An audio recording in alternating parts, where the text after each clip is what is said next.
نن ولې بیا هم و پښتانه ته د دهشتګرد په سترګه کتل کېږي، و پښتانه ته د وحشي په سترګه کتل کېږي، پښتانه ته د قهرت په سترګه باندې ګوري. دا پښتون خو دهشتګرده نه دی، زموږ وطن یې برباد کړي، زموږ تشخص یې پاماله کړي، زموږ قام یې د جهان تر ټولو لوی مسافر قام کړي، زموږ قام یې کډوالۍ ته مجبوره کړي، زموږ نوم یې له منځه یوړی، زموږ شناخت یې له منځه یوړی، زموږ تاریخ یې له منځه یوړی. پښتون افغان چې په دې جهان کې په دې نړۍ کې یو سیال قام و. نن خبره دا کېږي و اسرائیل دا ظالم دی، جابر دی، دا د مسلمانانو قاتل دی. موږ دا خبره کوو چې څو فلسطینیان یې په شهادت رسوي دي، کومه اصله په دې فلسطینیانو باندې استعمال کړې ده. حالانکه پښتون افغان د هر قسم انتها پسندي خلاف دی، د هر قسم جبر خلاف دی، د دهشتګردۍ خلاف دی. موږ د هغه هم غندنه کوو، خو خبره دا ده پښتون افغان چې په دې جهان کې په دې نړۍ کې یو سیال قام و. خلکو سترګه ځین سوځېده، حیا یې ځین کوله، د ترقۍ په لاره روان و. یو داسې عوامي انقلاب د ولسونو یو انقلاب راغلی و چې هلته به خوشحالي وه، ابادي به وه، افغانستان به پر مخ باندې تللی، ترقي به یې کوله، افغانستان به سفارتي تعلقات جوړول، په جهان کې به یو داسې ایجادات کول لکه څنګه پخوا چې دې پښتون افغان او دې خاورې پر هر دور کې پر هر میدان باندې د ځان قابلیت دا ثابته کړې. نن بیا تاسو په دې غیرتي خاوره باندې راټول سوي یاست، نو موږ د دې پاچانو لخوا تاسو ته مبارکي وایو، آفرین درته وایو، او پښتون افغان به ستاسو دا همت او جرأت هیڅکله ویر نه کړي. قدرمنو عزیزانو، نن د پښتون افغان دا صورتحال دا درپدري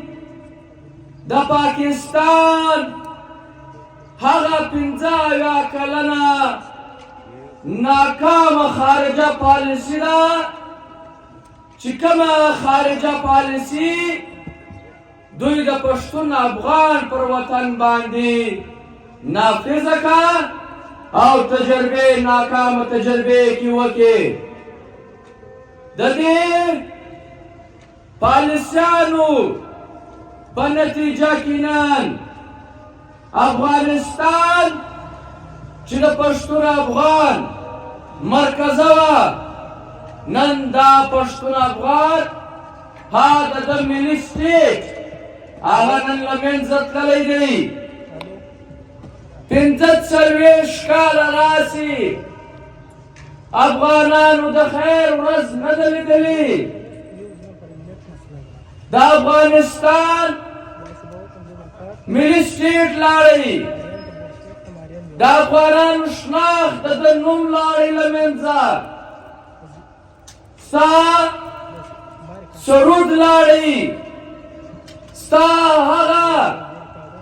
ننګ او ناموس له منځه لاړی. د افغانانو ملي غرور هغه له منځه لاړی. او عزیزانو، تاسو نن وګورئ چې په دې جهان کې افغان واحد قام دی چې هغه تر ټولو زیات کډوال لري. دا افغانان چې نن یې تاسو وګورئ چې 45 لکه افغانان دا یا په شهادت ورسېدو یا دا نن د معذورانو ژوند تري. عزیزانو زموږ په وطن یو داسې پردی جنګ مسلطه کوي، داسې وړې زموږ وطن ته راوړي چې دا یوازې پر افغانستان نه سو بل دا به مشرانو ویلې، دا د دې پښتون قومي تحریک مشرانو به ویلې چې دا اور دا تر افغانستانه نه درځي، دا به د پولې پر دې خوا هم راواوړي، دا به دلته هم راسي، دا به دلته د پښتون چې کوم وطن دی دا به هم د دې لمبو په غیږ کې راځي. او تاسو عزیزانو ولیدله چې د 9/11 بعد د جهان ټول هغه ترهګر که عربو که چچنو که ازبکو که نور بلا بترو دا یې دلته راویستل، د پښتون وطن یې ورکي په لاس، ټریننګونه یې ورکړل، مرکزونه یې ورکړل او دا واک او اختیار یې ورکړئ. که تاسو غلاوې کوئ، که تاسو دماکې کوئ، که ټارګېټ کیلینګ کوئ، که د پښتانه پر ننګ او ناموس ورځئ، تاسو ته اجازت دی. بس د پنجاب هغه مفاداتو به خیال ساتئ چې د کومو مفاداتو دپاره ستاسو هغه اکابرین چې د افغان انقلاب بعد موږ دلته راوستو، هغه ټریننګ سنټران چې موږ جوړ کړل، هغه 15,000 عربیان چې راغلو دلته ټریننګونه یې واخیستل او بیا لاړو پر افغانستان کې یو نام نهاده جهاد شروع کړي چې د هغه وخت دې جنرالانو دا د عوامي نېشنل پارټي نه وایي، دا ملي جمهوري غورځنګ نه وایي، دا پښتونخوا ملي عوامي پارټي نه وایي، دا نور کامدوس قوتونه نه وایي، دا نصر الله بابر ویلې، دا کرنیل امام ویلې، دا حامد ګل ویلې، دا مشرف ویلې چې دا خلک دا زموږ بچان دي، دا زموږ اساسي دي، دا زموږ هیروز دي، دا د پاکستان محافظان دي، د پاکستان لپاره لګیا دي، افغان وطن بربادوي، پر افغانانو باندې نن خپل بچان راپورته کړي دي او په خپلو بچانو باندې دا افغان وطن نن کنډواله یې کوي. قدرمنو عزیزانو،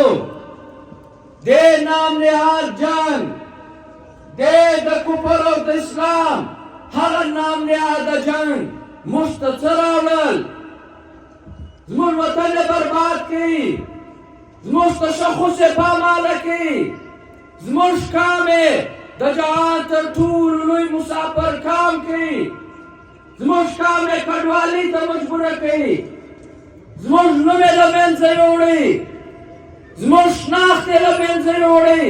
زموږ تاریخ یې له منځه یوړی. پښتون افغان چې په دې جهان کې په دې نړۍ کې یو سیال کامو، خلکو سترګه ځین سوځېده، حیا یې ځین کوله، د ترقۍ په لار روانو، یو داسې عوامي انقلاب د ولسونو یو انقلاب راغلی و چې هلته به خوشحالي وه، آبادي به وه، افغانستان به پر مخ باندې تللی، ترقي به یې کوله، افغانستان به سفارتي تعلقات جوړول، په جهان کې به یو داسې ایجادات کول لکه څنګه پخوا چې دې پښتون افغان او دې خاورې پر هر دور کې پر هر میدان باندې د ځان قابلیت دا ثابته کړی و. خو عزیزانو، دې عرب استعمارګرو، دې انګریزي او د امریکن استعمارګرو او د پنجاب د استعمارګرو دا انقلاب په وینو سور کوي، افغانستان یې په وینو ولړلی، افغانان یې در په درکه کړل او نن تاسو وګورئ دا اور دې خواته هم رالی دا اور سوات ته لاړی سوات یې کنډوالې کړي سواتیان یې په رڼا ورځ باندې شهیدان کړل د سواتیانو عزتونو لوټ یې وکړئ سواتیان یې په دې مجبوره کړل چې د دې بدامنۍ د دې دهشتګردۍ د لاسه خپل وطن پرېږدي بیا چې جهان غږ پر وکړي چې دا خو پاکستان دا نړۍ د ټولو دهشتګردو یو مرکز دی دلته خو دهشتګرد ساتل کېږي بیا تاسو ولیدله چې دلته اپریشنونه وسو په سوات اپریشن وسو په وزیرستان باټا اپریشن وسو موږ خو دا تمه وه موږ خو دا خیال وو چې دا به د دهشتګردۍ په خلاف وي د بدامنۍ په خلاف به وي خو دا د دهشتګردۍ په خلاف نه وو دا د بدامنۍ په خلاف نه وو دا دهشتګرد هغه دهشتګرد وو چې په سوات کې د هغې وخت کمیشنر دا دهشتګرده په امامت کې به د جمعې لمونځ کولی نو پښتون افغان ړوند نه دی پښتون افغان سترګې لري غوږونه لري پښتون افغان دا ستا پر دې چال باندې نه خطا وځي تا نامنیاد اپریشن وکړي تا سوات برباد کړي د جهان ټولې وسلې تا پر سواتیانو باندې استعمال کړي تا د سوات په لکونو خلک د وزیرستان په لکونو خلک تا مجبوره کړل تا یرغماله کړل په دې آی ډي پي سکیم کې نن تاسو راواخئ عزیزانو نن خبره دا کېږي و اسرائیل دا ظالم دی جابر دی دا د مسلمانانو قاتل دی موږ دا خبره کوو چې څو فلسطینیان یې په شهادت رسوي دي کمه اصله په دې فلسطینیانو باندې استعمال کړې ده حالانکه پښتون افغان د هر قسم انتها پسندۍ خلاف دی د هر قسم جبر خلاف دی د دهشتګردۍ خلاف دی موږ د هغه هم غندنه کوو خو خبره دا ده راسه پر ډېر وګایږو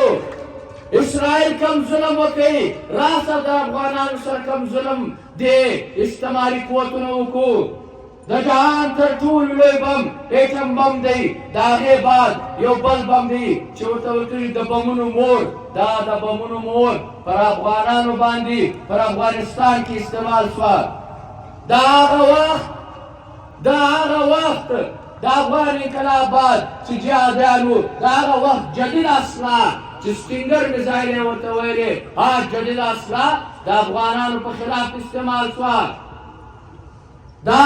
د جهان ټولې پیسې ټولې کرنسیانې ټول کامونه دا رالو پر افغانستان کې د افغانانو قتل عام وکړي نو نن ولې بیا هم و پښتانه ته د دهشتګرد په سترګه کتل کېږي و پښتانه ته د وحشي په سترګه کتل کېږي پښتانه ته د قهرت په سترګه باندې ګوري دا پښتون خو دهشتګرده نه دی دا خو د دهشتګردۍ شکار سوی دی دا هم د دې پنجابیانو د هغه جرنلانو دا سبق دی چې جهان ته ورکوي دی مشرف ویلې دې مشرف جهان ته ویلې دا طالب تکي دا د پښتانه هغه طالبان چې موږ ورته وایو چې په مدرسې کې د خدای دین زده کوي د نبي پر لاره باندې روان دي دا هغه طالبان طالب علمان وو چې پښتون به طالب ورته ویلې نه موږ ورته وایو دا طالب تا راواخیستئ جهان ته د په خوله کې ور واچوئ چې طالب معنا پښتون او پښتون معنا دهشتګرده چې نن جهان پښتون چې چیرې ویني د دهشتګرده په نظر باندې ورته ګوري دا شناخت تا مشترک کړی دی نن په دې ملک کې خل نارې وي چې شناختي کارډونه پرې کوي یا زه په دې ځان پوه کا هغه ستا شریعت نه مني هغه ستا قومي شناخت نه مني، ستا تشخص نه مني، هغه ستا وجود نه مني، هغه ستا له شناخته ویره لري، هغه ستا د شریعته ویره لري، هغه ستا له وجوده انکاري دي، نو ته شناختي کارت به دې تا ته څنګه در پرېږدي؟ هغه تا ته دا وایي چې ته پښتون که څه هم د زراو کاله په خپل وطن باندې آباد یې، خو نن دا پاکستان دی او پر تا احسان کړي، هغه تا د ځان غلام ګڼي، د ځان د کرایې بې اجرته سپایي ته ګڼي، د ځان لپاره د یو قاتل په معنا تا ته ګوري چې ته به د ده د مفاداتو دپاره د ده دپاره به جنګلې، خپل وطن به بربادوې. نن عزیزانو چې پاکستان جوړ شوی دی، د پنجاب هغه بالادسته قوتونه چې د اوله ورځې د پښتون افغان پر وطن باندې قابضه دی، د ده پر وسایل باندې قابضه دی، او دا قبضه د ساتلو لپاره د دې ملک ټولې ادارې که فوجونه دي، که انټلیجنس ادارې دي، که اف سي ده، که څه ورته وایي سی ټي ډي ده، دا ټولې ادارې دا نن د ده په ګټه باندې دي، د ده په دې ایجنډې باندې روانې دي، ګوډ او بیټ دهشتګرد یې جوړ کړي دي، دهشتګردان یې جوړ کړي دي، فرقهواریت یې جوړ کړی دي، انتها پسندي یې جوړه کړې ده، ځای او خیلې یې شروع کړي دي، او دلته سیاست د نه پرېښولو لپاره داسې حربې جوړې کړې دي لکه څنګه تاسو چې نن وینئ. نن دا جلسه عام دا د څه په خلاف ده؟ دا د ریاست د ظلم د جبر د افغان دشمني په خلاف باندې ده، د پښتون دشمني په خلاف باندې ده، خو داسې ماحول یې جوړ کړی دی، داسې چالونه کوي، داسې جاسوسان یې پرېښي دي چې هغه خلکو ته دا وایي چې دې جلسې ته به نه ځې. دا جلسه د نه پرېښولو لپاره هغه عوامي چې کوم نمایندګان دي، عوامي چوکۍ دي او منصبونه دي د ریاست او د ریاست داسې اسټبلیشمنټ دی، د هغوی سره په ګډ جوړ باندې نن لګیا دي، نن سیاست نه پرېږدي، نن د افغانیت خبره نه پرېږدي، نن د پښتون افغان چې کومه خبره ده د ده وحدت دی، ازادي ده، واک او اختیار دی، دا نه پرېږدي او خبره دا روانه کړې ده. دا خبره کوي موږ خو سیاست د دې لپاره کوو، موږ خو سیاست د دې لپاره کوو چې دا کام آزاد کړو، د دې کام ته واک او اختیار وګټو،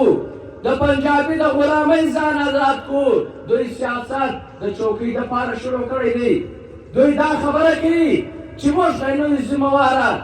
دا ته څه په کومه لاره روان یې، الهی که پرېږده دا دومره لوی پښتون پروت دی، موږ ته څه ټیکه نه ده اخیستې، بس پښتانه پوهېږي، کار یې پوهېږي، دا زموږ ذمهواري نه ده، یا دا زموږ ذمهواري ده، دا ذمهواري به موږ پوره کوو.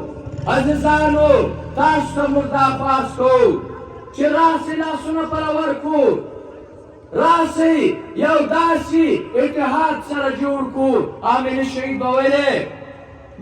به ویلې چې راسئ نیشنل پښتون نیشنل ایجنډا جوړه کړو، راسئ دا که همدوسته وطن دوسته سیاسي پارټیانو او زموږ د پښتون افغان د هر شعبې سره تعلق لرونکي خلک سره راټول سو، پر دوو مطالبو باندې دا خبره سره وکړو. یوه مطالبه دا ده، یوه ایجنډا دا ده چې موږ په خپل وطن کې دهشتګردي نه منو. دویمه مطالبه دا ده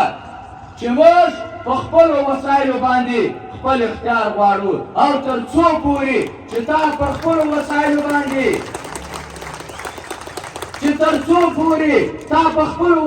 باندې خپل اختیار نه وي ګټلی، ته د دې بدمرغۍ عزیزه نشې ازادېدلی. دا پر تا ټولې بدمرغۍ دا بدامنی دهشتګردي علاج نستا روزګار نستا تعلیم نستا سړکونه نستا د څښلو صفا اوبه بجلي ګیس شناختی کارت پاسپورټ لایسنس سیالي برابري دا ستا په وطن کې زه یو خیلي چې جوړې کړي دي دا ستا په وطن کې چې بدۍ جوړې کړي دي دا ټول شیان یې په دې جوړ کړي دي دا د پښتانه متل دی پښتون وایي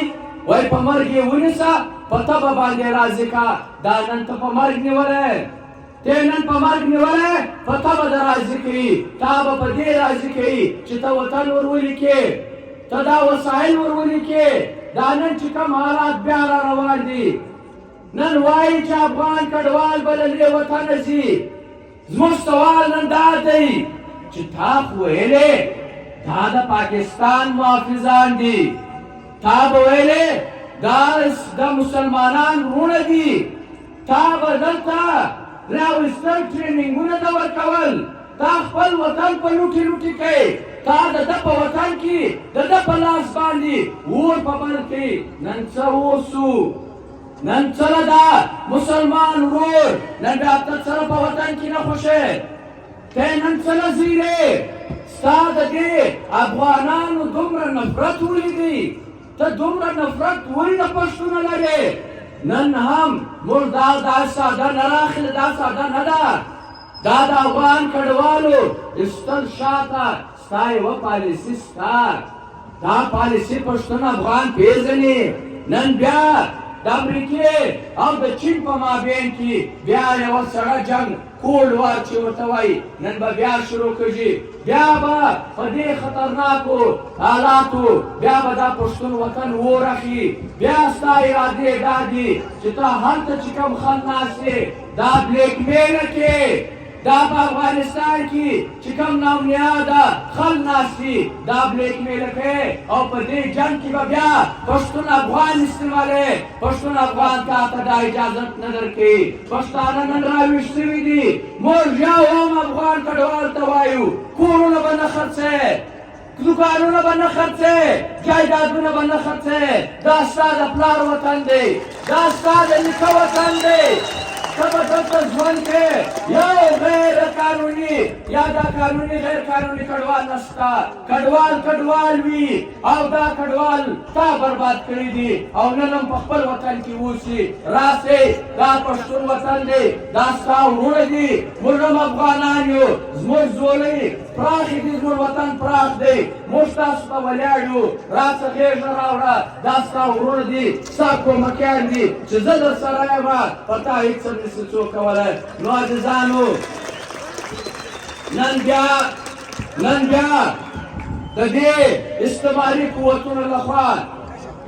د دې استعماري قوتونو لخوا نن بیا زموږ په نمایندګي باندې دا کار روانه ده د چمن دا دوه سیټانو دا یې ختم کړل او ډېره د شرم خبره ده د افسوس خبره ده هغه